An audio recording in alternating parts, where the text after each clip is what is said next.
सबसे पहले आइए पेटीएम में के शेयर में जो तेज गिरावट आई है उस पर करते हैं फोकस। वीकेंड पर क्या कुछ खबरें आई है पेटीएम को लेकर, ये सब जान लीजिए। वरुण हमारे साथ इस वक्त कार्यक्रम में हो चुके हैं शामिल। वरुण बताएं।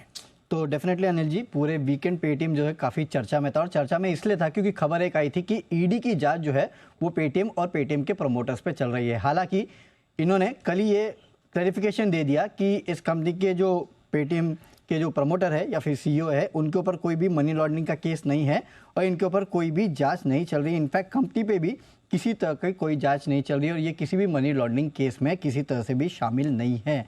तो जांच का इन्होंने खंडन किया, लेकिन एक बात इन्होंने हाईलाइट की है कि इनके जो कुछ मर्चेंट्स है उन पे जांच चल रही है, ये बात इन्होंने स्वीकारी है। हालांकि इसके बारे में डिस्क्लोजर जो है ये ऑलरेडी सितंबर 2022 को दे चुके थे, जहां पे इन्होंने कहा था कि इनके जो कुछ मर्चेंट्स है उसके ऊपर ईडी जांच कर रही है और उनको रिलेटेड कुछ दस्तावेज है जो कि ईडी ने इनसे मांगे थे। ये बात इन्होंने सितंबर 2022 में कही थी और इसी बात को इन्होंने फिर से रीआइटरेट किया है। तो कहीं ना कहीं ईडी की जो जांच थी उसकी खबर का इन्होंने खंडन किया, लेकिन कुछ मर्चेंट्स को लेके प्रॉब्लम है ये इन्होंने स्वीकारा है। हालांकि ये खबर जो है पुरानी है, जो कि इन्होंने ऑलरेडी अपने डिस्क्लोजर में दे दी थी, ये इन्होंने कहा है। लेकिन जो बजट के एक दिन पहले पेटीएम को लेके आरबीआई ने जिस तरह से सख्ती बरती थी और उसके बाद पेटीएम पेमेंट बैंक को बंद करने के बारे में कहा था, इसके चलते कहीं ना कहीं मार्केट में सिर्फ इन्वेस्टर्स के बीच नहीं बल्कि इनके जो कस्टमर्स है उनके बीच में एक डर लगा था कि अब पेटीएम का होगा क्या।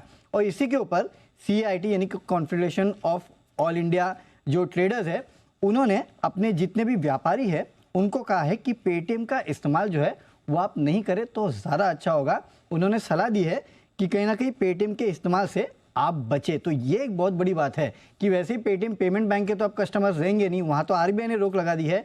और ये जो बचे कुचे कंपनी के जो कस्टमर्स है वो भी शायद कंपनी से अब छूट सकते हैं, क्योंकि देखिए मार्केट में काफ़ी सारे लोग हैं जो कि पेमेंट बैंक की सुविधाएं देते हैं और उनके लिए बहुत बड़ी अपॉर्चुनिटी बन सकती है।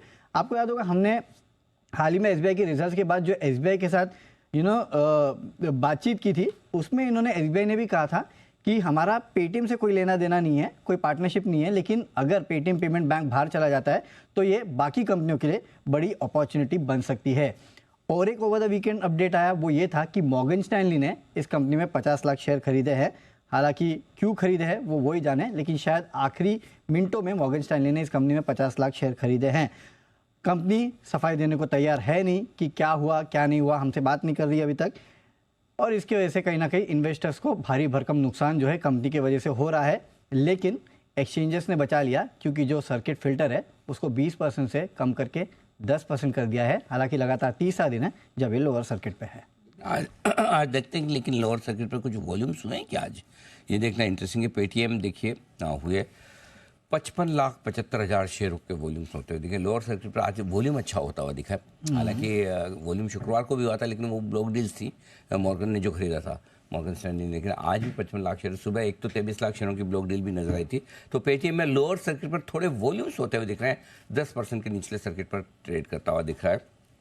पेटीएम का शेयर देखना होगा, शायद 52 हफ्तों का निचले स्तर भी इस स्टॉक में यही होना चाहिए लगभग। इस लाइफ लाइफ कितनी है, कितने सालों की लाइफ? 2000 लिस्टिंग के बाद, हाँ, हाल ही तीन साल वो भी निकालेगा। आइए तब तक बढ़ते हैं आगे, वक्त है वरिंदर